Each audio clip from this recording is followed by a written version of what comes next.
First of all, he's not only cooking, he has many talents he had, but one of the talents he had was his music.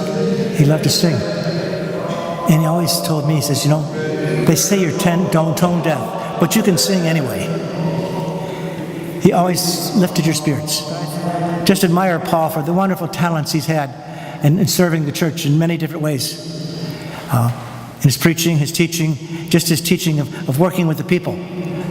And I think bringing people in to help make bread and rolls and cookies and candies and all the things he made such a difference in people's lives. Remember, he had his drum. Yeah, Debbie was to remind him, that Debbie Fackler, about his Lebanese drum. I forget what kind of drum it was, but it was a big drum. And that Christmas, he would sing. There was a song called Sing Ye Noel. And he got out here in the church, and he was playing that drum. And, it just, Father Paul, you just gave us so much joy and so much happiness.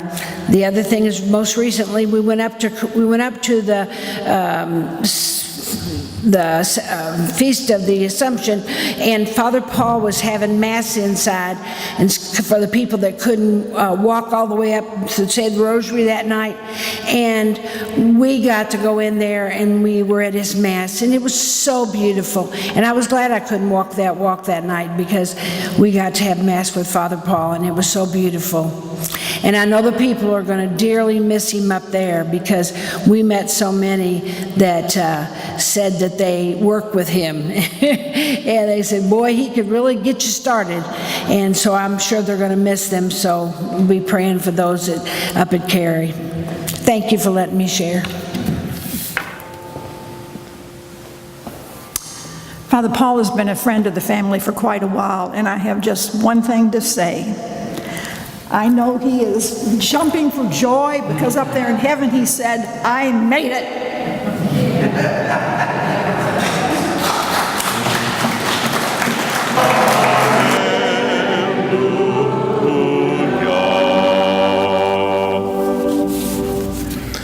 The Lord be with you.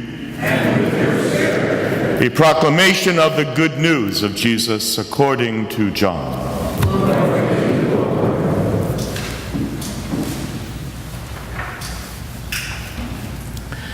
Jesus said to his disciples, as the Father loves me, so also I love you. Remain in my love. If you keep my commandments, you will remain in my love, just as I have kept my Father's commandments and remain in his love. I have told you this so that my joy might be in you and your joy might be complete. This is my commandment: love one another as I love you. The Gospel of the Lord. Praise to you, Lord Jesus Christ. But I offer these reflections on the scriptures that our beloved Paul, Uncle Freddie, has chosen for today's liturgy. He chose them for us. I know it. The more I reflected on them, I said, this is Paul. May they be of some comfort to all of us, to family members, to friends, to friars, and all the friars and parishioners of Cary, as well as LaGrange and St. Mary's up by the lake there. And I would like to share with you the secret of Paul's joy. Now we know that Father Paul, Uncle Freddie, was a rather private person. He was.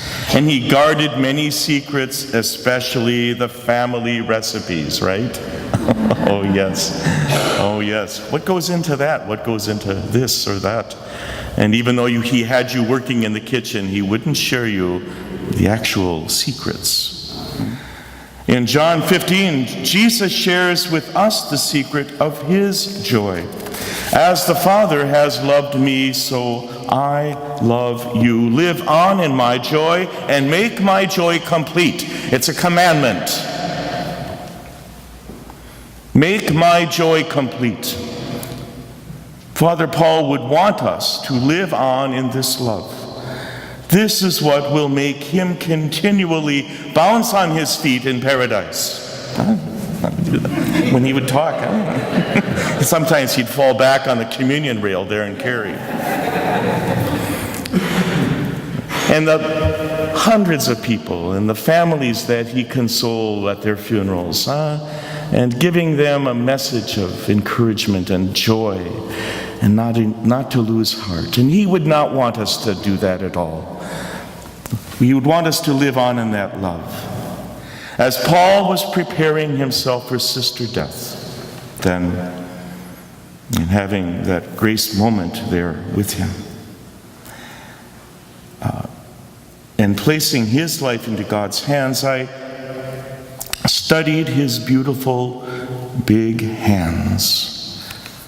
They were like that of a potter or of God's. And I thought how many batches of barley bread he had baked for us. How many choirs and voices did he lead and direct through the years?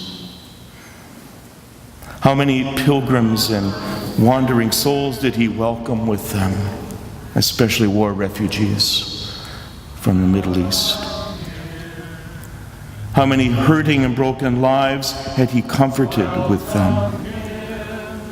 How many Eucharistic feasts did he celebrate in feeding the faithful?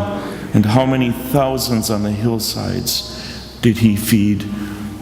That multiplication, that leaven of his heart and his joy flow over. By sharing his joy with us.